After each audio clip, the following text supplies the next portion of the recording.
Well, I thought I was all done filming for the day. I have all my videos posted and was getting ready to drink my dinner smoothie and protein shake and edit my book a little bit. And as I was taking my diary to put away in the closet in my room, I decided to spend a minute here sharing with you the details behind a story that comes up a lot in my videos that I've had a handful of questions about today. Maybe we should entitle this video Invisible Abuse or Sticks and Stones May Break My Bones, but some of the crazy ass shit that my husband did to me behind closed doors that nobody knew about will hurt forever. And this story is really painful, even still to this day, which is why I talk about it all the time.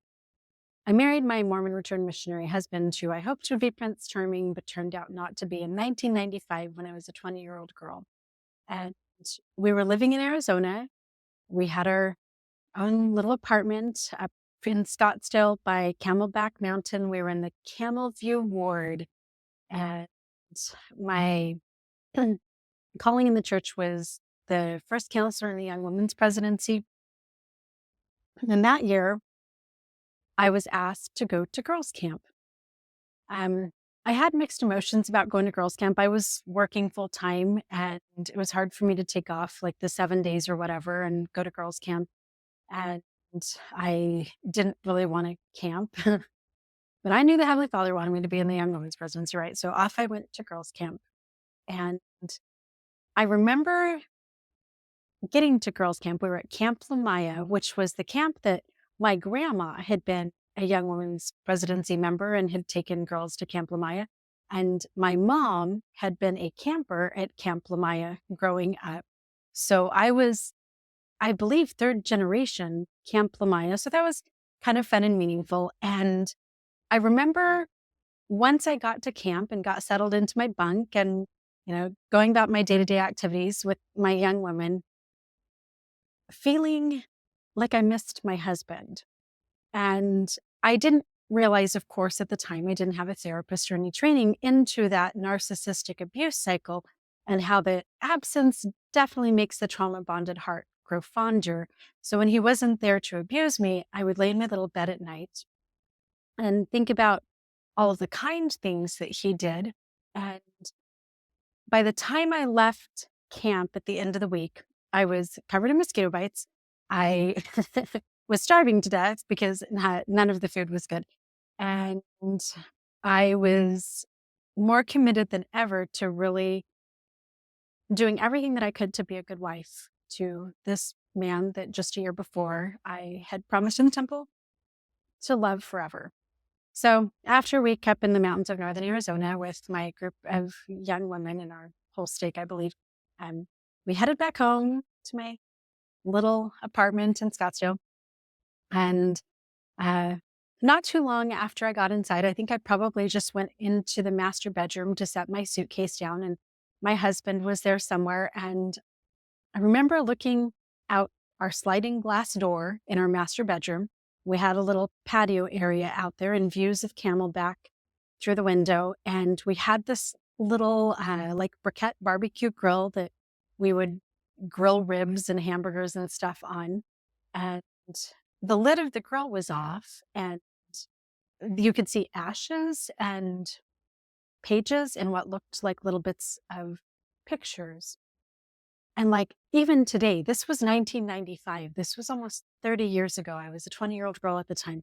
I can still close my eyes and like picture the wallpaper on the wall and the bedding on the bed and looking out back and seeing what looked like the charred remains of a book on that barbecue grill with the lid down on the ground and asking what that was. My husband, I don't know, started to laugh and said, while you were gone, I had some of the guys from the ward over, Mark Congdon. I can't remember some of the other guys' names, but I had all these guys from the ward over and we barbecued and roasted marshmallows and we burned your diary.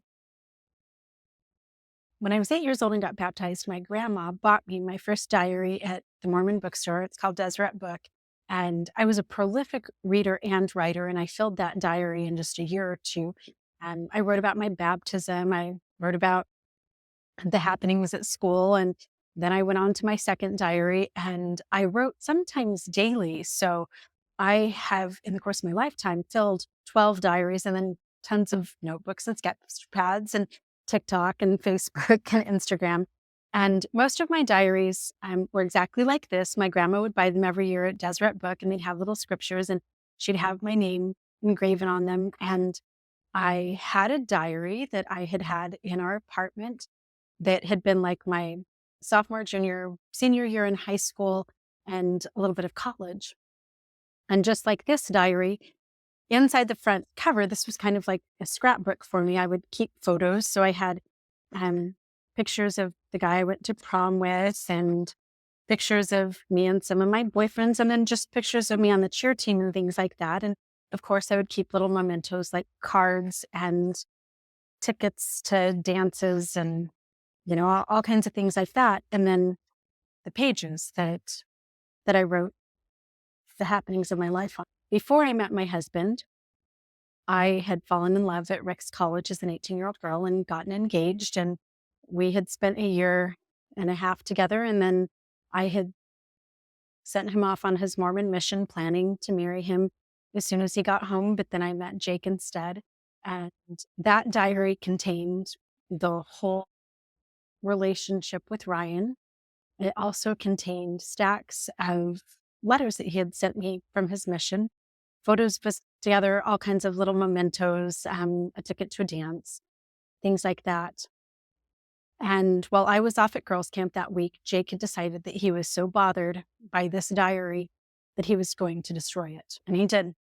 And he thought it would be funny as I was walking in the door from girls' camp to have the lid off the barbecue. So the first thing I saw when I walked into my bedroom was the charred remains of my diary.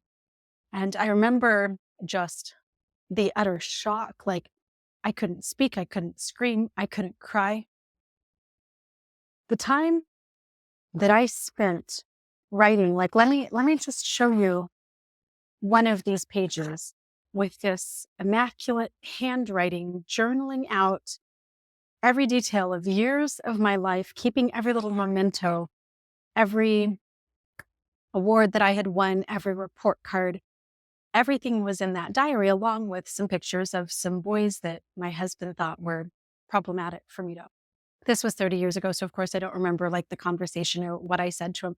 I do remember him jumping around the bedroom and like, woo, hoo, hoo, ha, ha, ha. I burnt all those pictures, and just really thinking that he was hot stuff. And I also remember later that night when it finally started to hit me, getting out of bed and going into our bathroom and laying down on that little fluffy bath mat on the floor and just crying my eyes out, and him coming in later and asking me why the hell I was crying, and me like, you burned my diary, and him just standing over me and screaming at me. Like, you always think, if my house catches fire, what would I go in and grab? I would grab my diaries. I would grab my photos. I would grab my poetry. Nothing else. I mean, nothing else. That's it. Anything else can go up in flames. But that day, my diary had gone up in flames. Here's the even crazier part. Because I lived in a religious culture that didn't have any allowance for divorce, I told people about this. I told family members. I told friends. I told my young women's presidency while I was at girls' camp.